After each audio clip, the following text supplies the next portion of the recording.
तो दर्शक बंधु चलन देखा किभली भाव आप फोटो को पीडीएफ फाइल कन्वर्ट करेंगे। तो सर्वप्रथम आप निज मोबाइल प्ले स्टोर को जातु।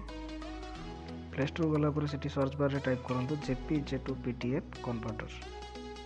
तो देखो दर्शक बंधु प्रथम जो आपटी आसी जाए जेपीजे टू पीडीएफ कन्वर्टर से ऑलरेडी इंस्टॉल कर देछि। तो चलते ओपन करके आपको देखिए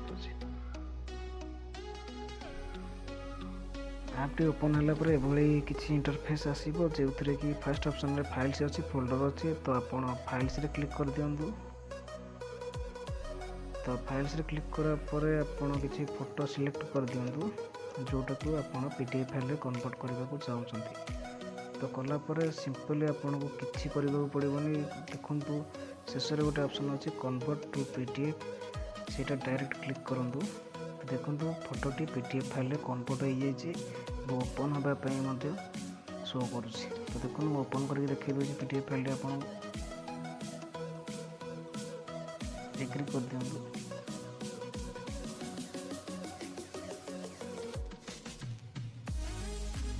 तो देखो दर्शक बंधु फोटोटी कन्वर्ट हो सारी पीडीएफ फाइल रे।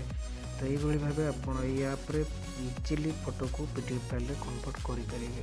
तो दर्शक बंधु वीडियोटी जब आपको भल लगुच तो लाइक करूँ और चैनल को